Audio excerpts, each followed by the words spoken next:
On the news at 1, President Tinubu rolls out names of ambassador-designate posting. AMAC chairman unveils think tank campaign organization. And Situation Room urges quick passage of Electoral Act bill.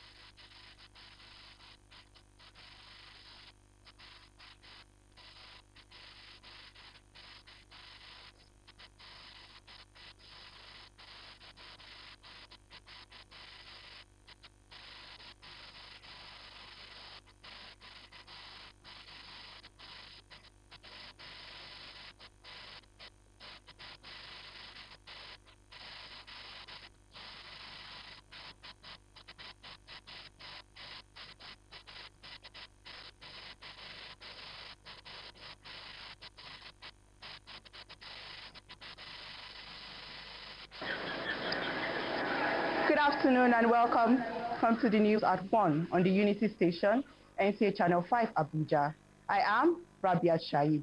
We begin with ambassadorial matters as President Bola Ahmed Tinubu has approved the posting of 4 ambassador designates out of the 68 confirmed by the Senate last December. President Tinubu confirmed the postings of Ambassador Ayodele Oke as the ambassador designate to France and Colonel Lateef Are as the ambassador-designate to the United States of America.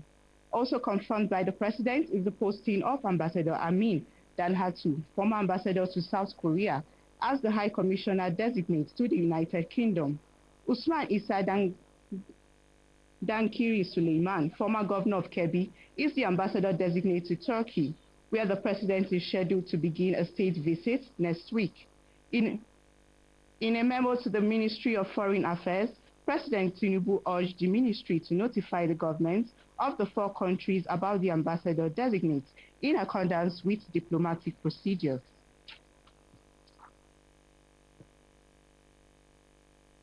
Moving on, Vice President Kashim Shettima has advocated for homegrown solutions to Africa's economic problems, emphasizing innovative approaches for growth, development, and prosperity on the continent. The Nigeria Vice President stated this at a high-level Accra Reset Initiative meeting held on the margins of the ongoing 2026 World Economic Forum in Davos, Switzerland, saying Africa is now the pulse of the world's demographic and economic future. The Nigerian President welcomed the vision of the Accra Reset organized by the President of Ghana, John Mahama, describing the initiative as a bold reimagining of Africa's shared future, built through African-led cooperation and rooted in sovereignty and self-definition. We are Africans. We have learned to carry our poverty with dignity. We are offering you a high quality, cost-efficient and scalable extension of your own workforce, as well as investment to continually develop such workforce. And I can imagine the question in every CEO's mind here. Can we trust the infrastructure? Can we trust the data? As a government, we understand that trust is a new currency. That is why the Tinubu administration did not invest just in skills. We invest in digital security and standards. And this is why Africa must be responsible for its destiny. Today we face a different pandemic, the pandemic of unfulfilled potential.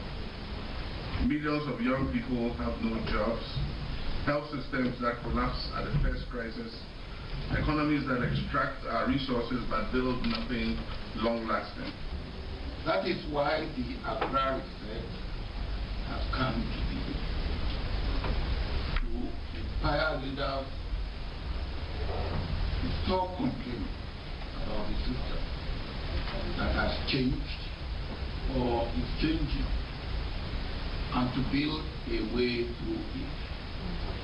Across much of Global South, we see a similar distressing pattern.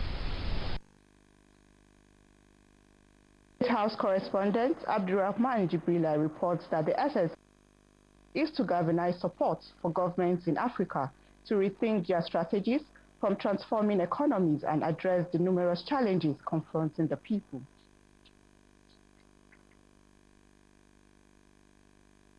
And now to electoral matters. A coalition of 70 civil society organizations in the country has observed that delay in the passage of the Electoral Act Amendment Bill could undermine timely preparations for the 2027 general elections.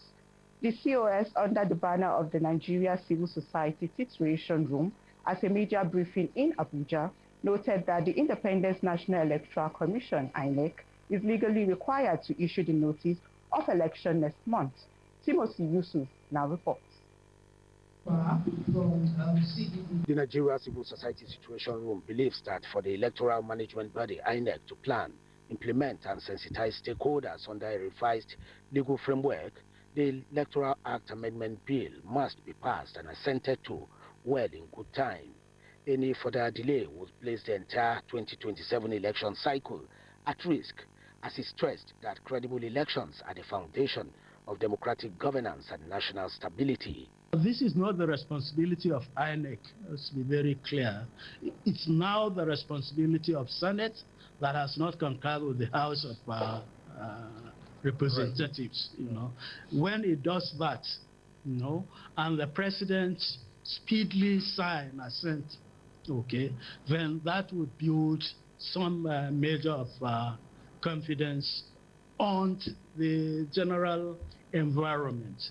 In another development, an election observer group, Yaga Africa, has charged INEC to improve on the integrity and accuracy of the voter register through timely revalidation of registration records and cleanup of the register. This was at a policy roundtable on voting intentions ahead of the 2027 general elections.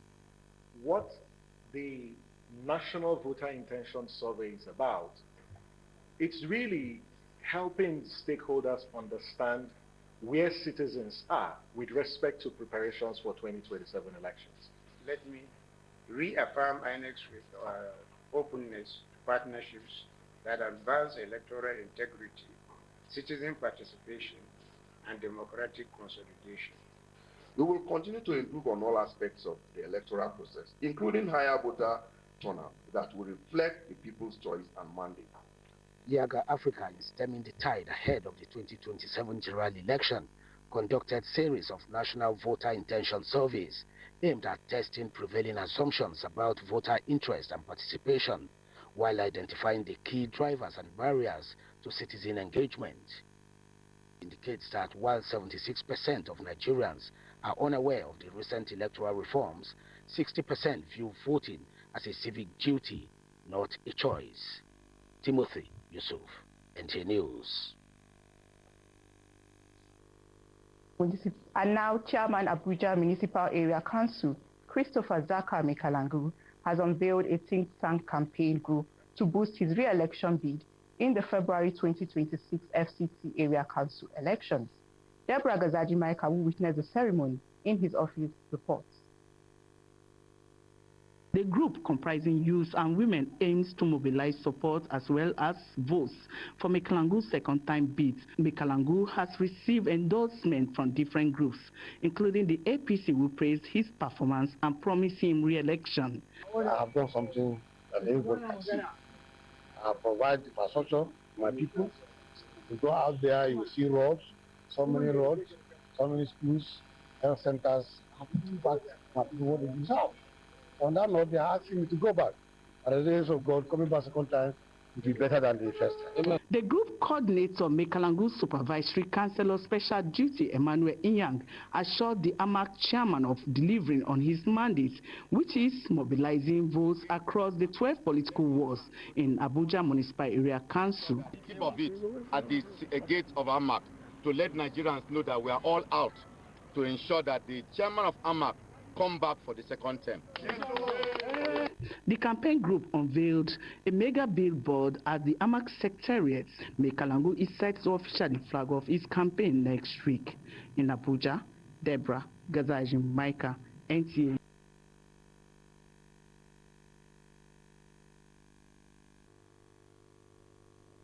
What's the next story?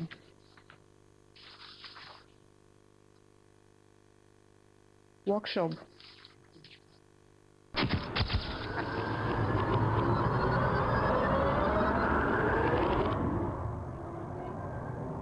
Good evening. Glad to have you join us. Thanks for joining us on Weekly News Wrap. Thank you very much for having me. And it is on that note we welcome you to today's edition of the program. I will celebrate creativity, lasting impressions. There's no book stating that this is the role for men.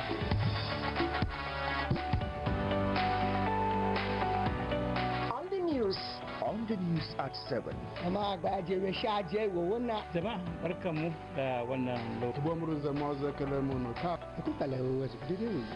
news station and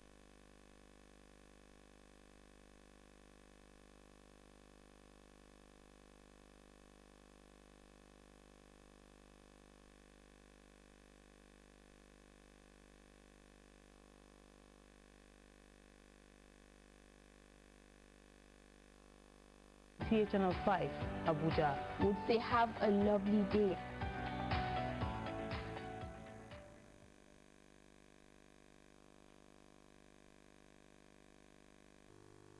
Many thanks for staying tuned.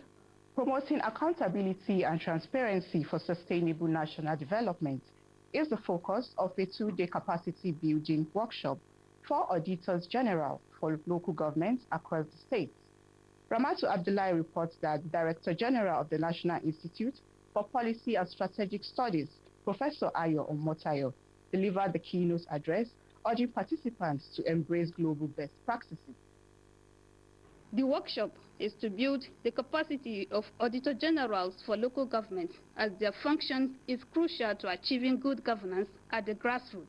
Keynote speaker and Director General of the National Institute for Policy and Strategic Studies, Professor Ayo Omotayo, said institutional oversight must be strengthened, as well as a sanctioning mechanism that will ensure consequences for infractions to achieve an effective audit report. I recommend the Forum of Auditors General for local governments and area councils in Nigeria for its leadership and dedication to accountability, and I urge you to remain steadfast in its discharge of this critical national duty.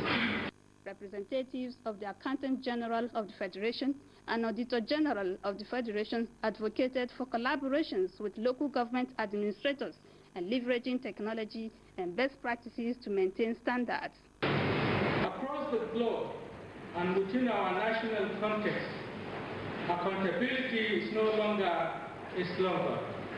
It is a fundamental driver of public trust, performance effectiveness, and sustainable government outcomes. As auditors, we play a strategic role in the PFF functions and anti-corruption efforts through timely audits, effective oversight, and practical recommendations.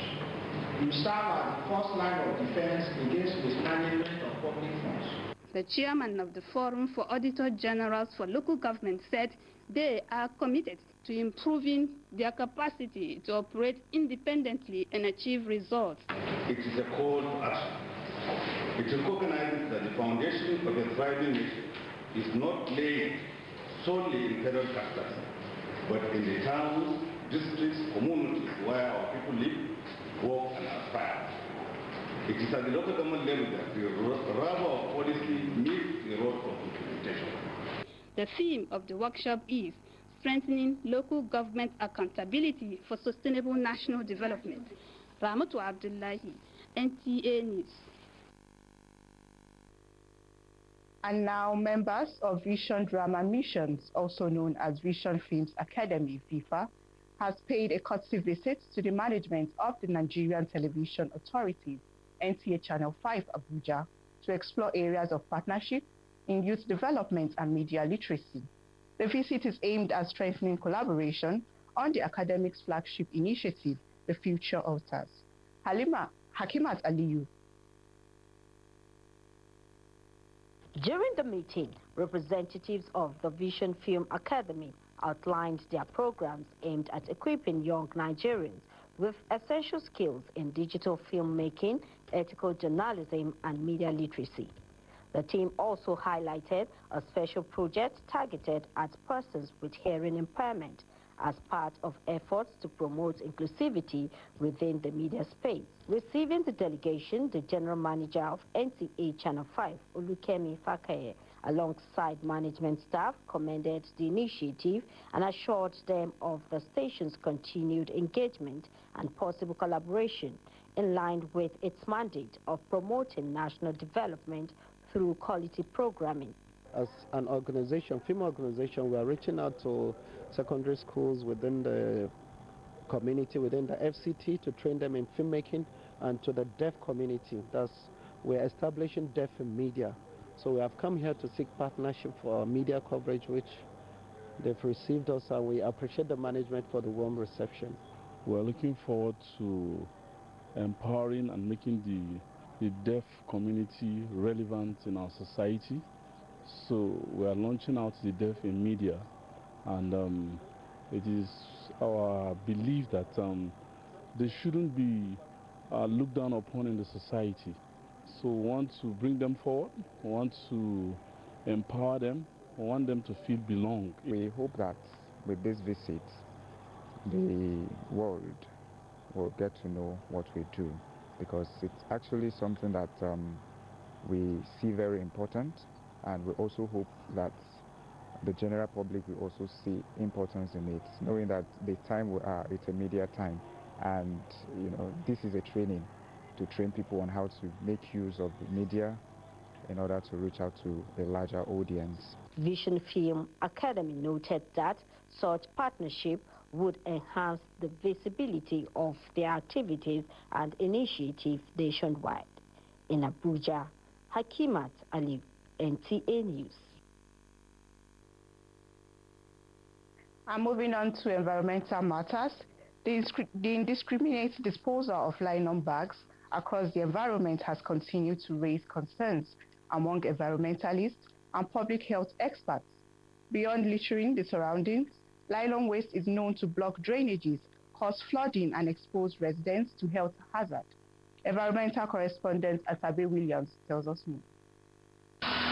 Across roads, markets, and open spaces, discarded nylon bags have become a common feature of the environment. While widely used for convenience, experts warn that nylon bags pose long-term environmental risks. Unlike organic waste, nylon does not melt or decompose naturally on the ground. Environmental experts explain that nylon bags can remain in the environment for several decades, sometimes up to gradually breaking down into smaller plastic particles that contaminate the soil and water.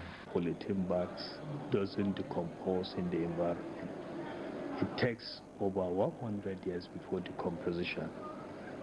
And as a result, when you dispose the plastic waste not properly, it will pose a danger of providing habitat for water retention. Some residents resort to burning nylon waste, a practice health experts say releases toxic fumes harmful to human health. Environmental stakeholders are therefore calling for proper waste disposal, recycling, and a shift to environmentally friendly alternatives to reduce the risk of impacts of nylon pollution. It blocks the waterways. And if it blocks the waterways, it means it also causes flood disaster. But why it even gives more public health concern is when you use it to smoke slaughtered animals. Because of the continuation of long-lasting fire emitted by polythene, you see some of them are using it and using tires. Then also, it affects the ozone layer because of the quantum of the particulate matter it releases to the atmosphere. Apart from also the neighborhood, because when you are in the neighborhood and you are asthmatic, by the time you inhale, it will also aggravate your condition of asthma. The hazards associated with the indiscriminate disposal of nylon bags underscore the urgent need for collective responsibility, as protecting the environment remains a shared duty that can no longer be ignored. In Abuja, Asabe Williams, NTA News.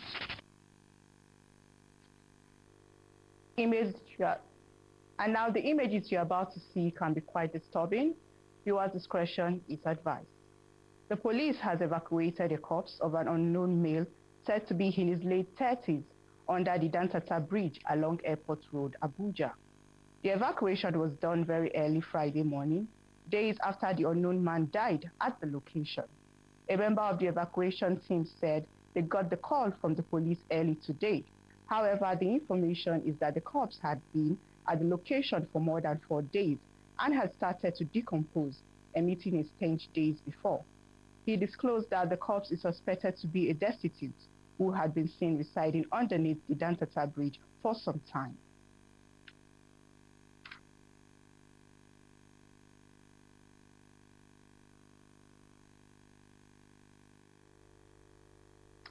And now let's join Hakimat Aliyu for business news.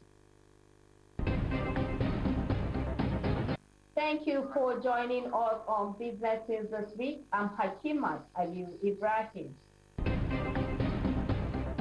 The Central Bank of Nigeria saw a strong demand for the Nigerian Treasury bill of 3.44 trillion at the primary auction on Wednesday, far exceeding its offer and the highest since December 2024, as investors locked in on high returns.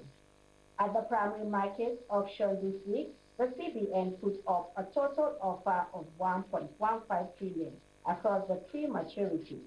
150 naira billion was for the 91 days, 200 naira billion for the 182 days. The primary market auction this week, the CBN put up a total offer of 1.15 billion naira across the three maturities. 150 billion naira was for the 91 days, 200 billion naira for the 182 days, and 800 billion naira for the 364-day tenor. Investors showed the largest interest in the 364-day deal, with demand 4 times the size of its offer. Another development, the Minister of Power, Adebayo Adelabu, has challenged the Energy Commission of Nigeria and the Rural Electrification Agency to deepen collaboration aimed at boosting local production of electricity companies, cutting imports and conserving foreign exchange. Adelabu said the proposed synergy between the two agencies will hinge on coordinated research, robust data gathering, and shared planning framework, stressing that these were critical to delivering President Bola Ahmed Tinubu's reform agenda in the power sector. The move comes amid rising concerns over Nigeria's heavy dependence on imported meters, turbines, transformers, and other critical power infrastructure. The International Monetary Fund, IMF, has upgraded its growth forecast for Nigeria to 4.4% in 2026, citing improved macroeconomic conditions and reform momentum. The fund disclosed this in its January 2026 World Economic Outlook, titled Global Economic Steady Amid Divergent Forces. According to the IMF, Nigeria's economy is expected to maintain a steady expansion path, rising from 4.1% in 2024 to 4.2% in 2025, before accelerating to 4.4% in 2026. And now to our locally sourced report. Due to high demand for cars, Albert ventured into the point of sale POS business around the central business district. Aside from spending for himself and his family, Albert is also training other young Nigerians on the business. There is marriage women, they are coming to my place and I teach them the work. I don't teach like 100 people under me. When now they don't grow. They don't grow. Some girls now they are calling me for phone, they are thanking me, they are doing this. Sometimes safe, I just see some the same money for me like 50K. I go ask them for what? They are telling me, Oga, we can never forget you, what you done for us. And that's it on Business News this week. The news continues shortly. Stay tuned.